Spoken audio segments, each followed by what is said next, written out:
नमस्कार विद्यार्थी मित्रांनो, मी किरण गुरुजी तुमचं सगळ्यांचं स्वागत करतो आपल्या किरण गुरुजी एमपीएससी या यूट्यूब चॅनलवरती. मित्रांनो, एक दोन दिवसापूर्वीच तुम्ही नक्कीच पाहिलं असेल की मुख्य निवडणूक आयुक्तांचा आपल्या वेस्ट बेंगॉलमधल्या ममता बॅनर्जीच्या सरकारबरोबर थोडेसे पंगे चालू आहेत. आणि हे नक्की पंगे काय आहेत हे आपल्याला या ठिकाणी जाणून घ्यायचं आहे. याच्यातून एक जस्ट कालच म्हणजे साधारणतः 9 मार्च 2026 रोजी एक महत्त्वपूर्ण असा एक इश्यू या ठिकाणी तयार झाला. तो इश्यू म्हणजे काय, तर लिटरली तृणमूल काँग्रेस जे की वेस्ट बेंगॉलमध्ये असलेल्या ममता बॅनर्जींचा पक्ष आहे, त्या तृणमूल काँग्रेसने आपले मुख्य निवडणूक आयुक्त ज्ञानेश कुमार, ठीक आहे, मुख्य निवडणूक आयुक्त ज्ञानेश कुमार यांना डायरेक्ट पदावरनं काढून टाकण्यासाठी एक महाभियोगाची प्रक्रिया सुरू करावी या संदर्भात एक सगळ्या मित्र पक्षांना घेऊन एक एकजूट करण्याचा दावा केलेला आहे. एक जस्ट लोकसत्तामध्ये ही न्यूज वाचली, त्याच्यामध्ये सरळ स्पष्टरित्या दिलं होतं की तृणमूल काँग्रेसच्या ज्या काही महत्त्वाच्या खासदार आहेत, ठीक आहे, त्यांचं नाव आहे शताब्दी रॉय. लक्षात घ्या, इथे वाद काय झालेला आहे तो समजून आपल्याला घ्यायचा आहे. शताब्दी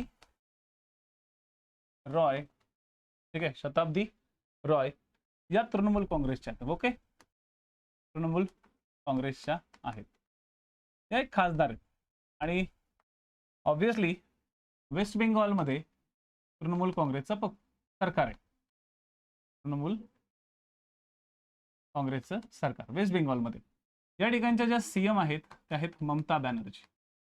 आणि जवळपास फेब्रुवारीच्या काळापासून या राज्यामध्ये एक महत्त्वपूर्ण अशी घडामोडी चालू आहे. ज्या महत्त्वपूर्ण घडामोडीला SIR म्हणतात. ठीक आहे, आता बऱ्याचशा विद्यार्थ्यांना ह्या SIR ची कन्सेप्ट माहिती नसते. तर SIR हे जे SIR आहे हे स्टँड होतं स्पेशल इंटेन्सिव्ह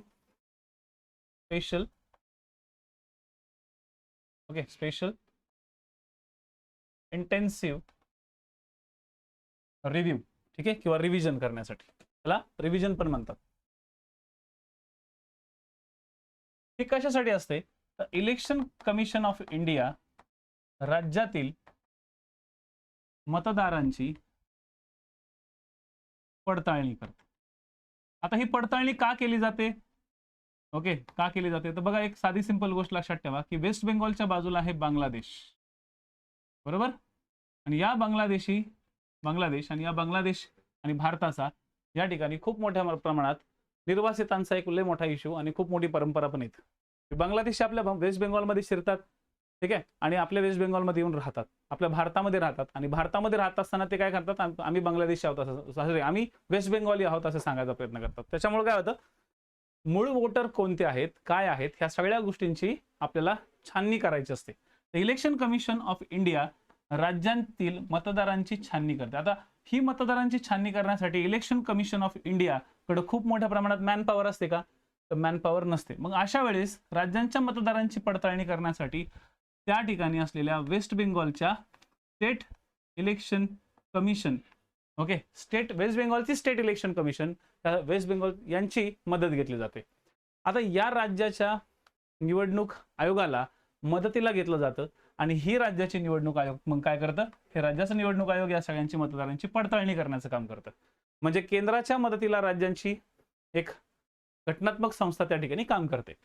हे सगळं होत असताना इलेक्शन कमिशनचे जे सर्वेसर्वा ज्ञानेश कुमार जे साहेब आहेत, हे ज्ञानेश कुमार साहेबांनी गेल्या एक आठवड्याभरापासून किंवा कमीत कमी असं म्हणू शकतो आपण एक 2-3 दिवसापासून कंटिन्यू या स्टेट इलेक्शन कमिशनर्सच्या जे काही अधिकारी आहेत तिथे ग्राउंड लेवलवरती काम करतात त्यांना अक्षरशः धमकवलं, त्यांना काढून टाकण्याची धमकी दिली, किंवा तुमच्यावरती मी रिपोर्ट तयार करेल आणि असं करेल तसं करेल, ह्या सगळ्या गोष्टी केल्या. आणि त्याच्या मागचा उद्देश असा आहे, ठीक आहे, त्याच्या मागचा उद्देश हाच आहे की ममता बॅनर्जी यांच्या राज्यातली मतदारांची व्यवस्थित छाननी करणं. आणि याच्यासाठी already east election commission of India जी आहे, ही इलेक्शन कमिशन ऑफ इंडियाचे ज्ञानेश कुमार हे मोदी, ठीक आहे, मोदी सरकार, ओके, मोदी सरकारचे व्यक्ती आहेत आणि मोदी सरकारनंच यांना हे सगळ्या गोष्टी करायला लावलेल्या आहेत आणि हे मोदींनी सांगितलं म्हणून इथे येऊन लक्ष घालतायत असा एक प्रकारचा त्यांच्यावरती आरोप पण केला.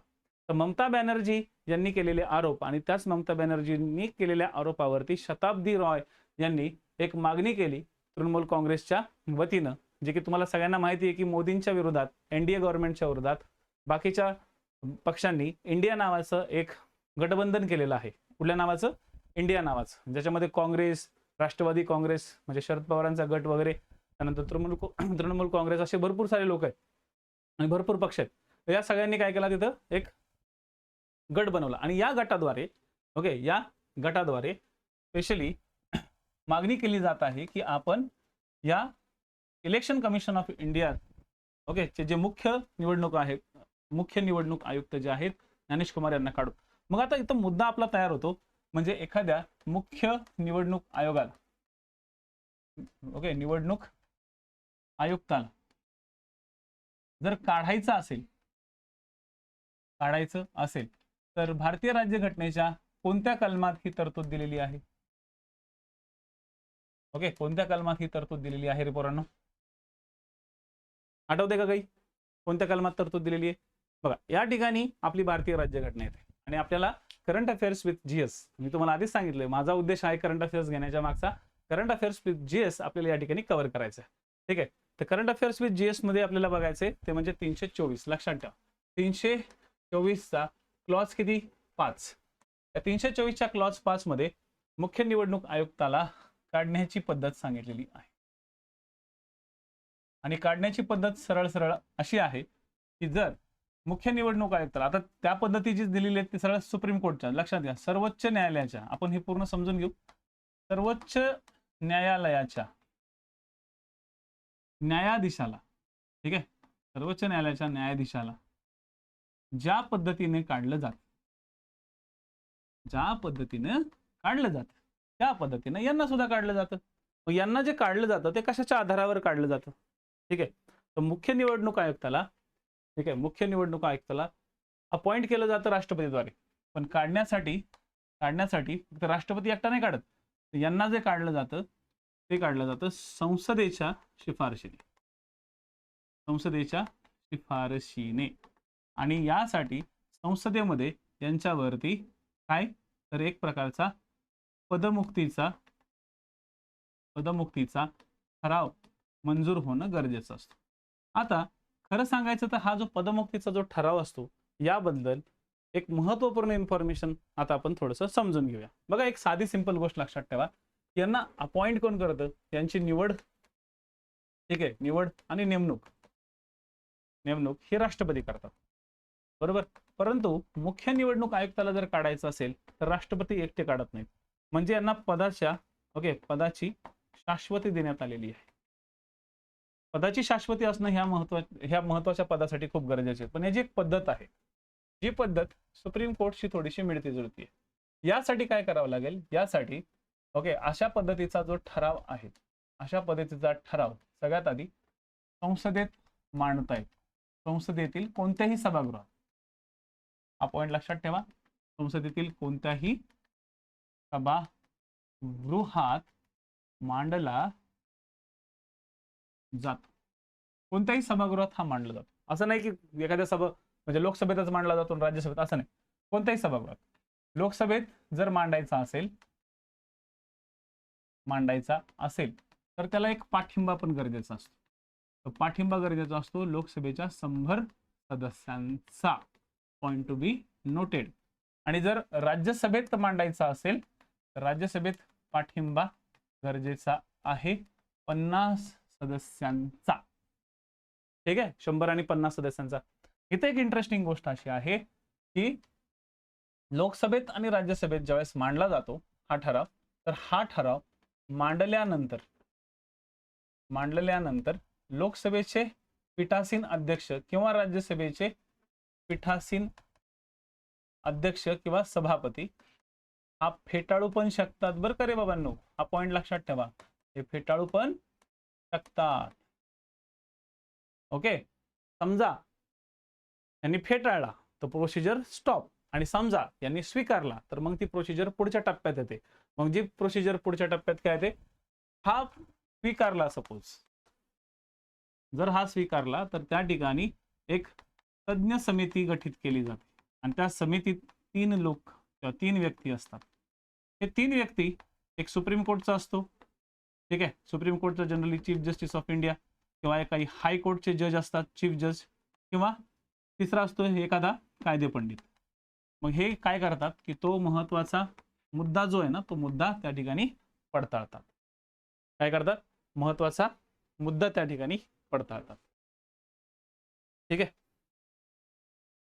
लक्षात? त्या ठिकाणी महत्वाचा मुद्दा पडताळतात आणि ह्या मुद्द्यामधून, ठीक आहे, या मुद्द्यामधून त्या ठिकाणी, ओके, या मुद्द्यातून त्यानंतर जर ह्यांचा पॉझिटिव्ह निकाल आला, जर ह्या समितीने, ठीक आहे, या समितीने जर सांगितलं की हा ठीक आहे हे दोषी आहेत, तर ठीक, लगेच पुढची प्रोसिजर स्टार्ट होईल. पण यांनी जर निगेटिव्ह सांगितलं, यांनी जर सांगितलं की नाही नाही, ओके, हे दोषी नाही आहेत, निगेटिव्ह आहे, तर मग ती प्रोसिजर स्टॉप होते.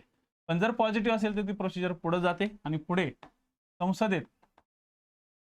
संसदेतील प्रत्येक सभागृहात प्रेझेंट अँड वोटिंग 2/3 मेजॉरिटीने, ठीक आहे, लक्षात घ्या, परत सांगतो, प्रेझेंट आणि वोटिंगच्या 2/3 मेजॉरिटीने जर हे ठराव मंजूर झाले, ठीक आहे, जर हा ठराव मंजूर झाला तर राष्ट्रपती त्याला, ठीक आहे, लक्षात द्या, परत दोन्ही सभागृहांच्या विशेष बहुमताने म्हणजेच प्रेझेंट आणि वोटिंग 2/3 बहुमताने जर तो ठराव मंजूर झाला, ठीक आहे, जर तो ठराव मंजूर झाला, ठीक आहे, जर तो ठराव मंजूर झाला तर राष्ट्रपती यांना पदावरून काढतो. ठीक आहे मित्रांनो, लक्षात ठेवा. आता बघूया काय होतंय, परंतु ही एक महत्वाची एक नॅशनल न्यूज बनू शकते पुढे जाऊन, कारण की वेस्ट बेंगॉलमध्ये चाललेली जी प्रोसिजर आहे SIR ची, आणि ही या प्रोसिजरमध्ये आपले मुख्य निवडणूक आयुक्त तिथल्या स्टेट निवडणूक आयुक्तांना किंवा तिथल्या अधिकाऱ्यांना जे धमकावत आहेत याबद्दल तृणमूल काँग्रेसने एक मोठा आवाज उठवलाय आणि हाच इश्यू पुढे भविष्यात जाऊन मोठ्या प्रमाणात गाजू शकतो. ठीक आहे, चला धन्यवाद. अशा पद्धतीचे जर व्हिडिओ तुम्हाला पाहायचे असतील किंवा या अशा स्वरूपाचे विद्यार्थी व्हिडिओ तुम्हाला आणखी हवे असतील तर डेफिनेटली अशा व्हिडिओला नक्की प्रमोट करा, लाईक करा, शेअर करा, आणि जमत असेल तर जास्तीत जास्त विद्यार्थ्यांपर्यंत पोहोचवण्यासाठी हाईप नावाचा एक ऑप्शन असतो, तो हाईप नावाचा ऑप्शन सुद्धा या ठिकाणी तुम्ही देत चला. ठीक आहे, ऑब्व्हियसली तुमचं एक लाईक किंवा तुम्हाला हा व्हिडिओ कसा वाटला याबद्दलची तुमची एक कमेंट सुद्धा आम्हाला एक मोठ्या प्रमाणात कॉन्फिडन्स निर्माण करते आणि अशा पद्धतीचे नवीन व्हिडिओ बनवण्यासाठी आम्हाला सुद्धा प्रेरित करते. ओके, एवढं बोलून आजचं आपलं लेक्चर थांबवतो. जय हिंद, जय महाराष्ट्र.